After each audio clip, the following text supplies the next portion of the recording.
And I got to be honest, the next one, Brian, I hate to say this, but Chris Jericho's match may have been my favorite of the night simply because it was the least offensive and they actually did the right finish. And because I've said that of all the lost opportunities and the dropped balls and in the booking and the people who could have maybe been better than they were but weren't because they got booked back under, Mark Briscoe's the biggest one. But it was a single match, even with tomfoolery. And again, they did the right finish, even though some of the stuff they did to get there. They get in a fight. They go to the floor for suplexes and elbow drops. I don't know why they set the ring up. But at least the fans get up and they get going for Briscoe because they like him. Most of the AEW baby faces are either bland, sissy dickheads or whiny or some fucking issue.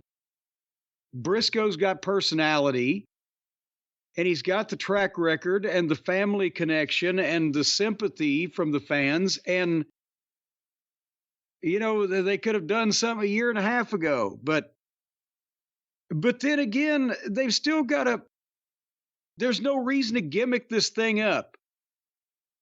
Jericho supposedly draws the attention of Aubrey Ed so that Big Bill can pull out a table and lean it up on the desk. But here comes Pockets, and he beats up the 7-foot giant, and they fight off, and the match continues.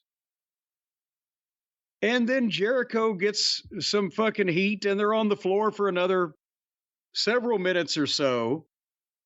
But did you notice Jericho taking over killed the crowd? They love to see Mark Briscoe do his shit, but when Jericho takes out, wake me up when Mark comes back.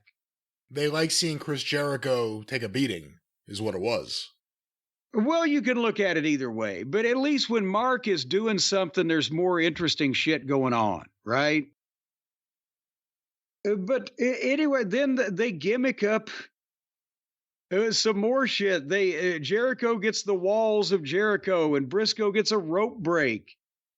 And so then Brian Keith comes out and hits Mark Briscoe in the head with a baseball bat, but the end of it, like, everybody hits that way, and gets a 2 count. And then here comes Rocky Romero and gloms Brian Keith, and they fight off. And now Mark can do the flip dive over the top rope on Jericho so they can break the table. And more false finishes. Jericho mocks Mark and the memory of Jay by doing a Jay driller and hits it and covers him. And I'm thinking, oh no. And it's a 2 count.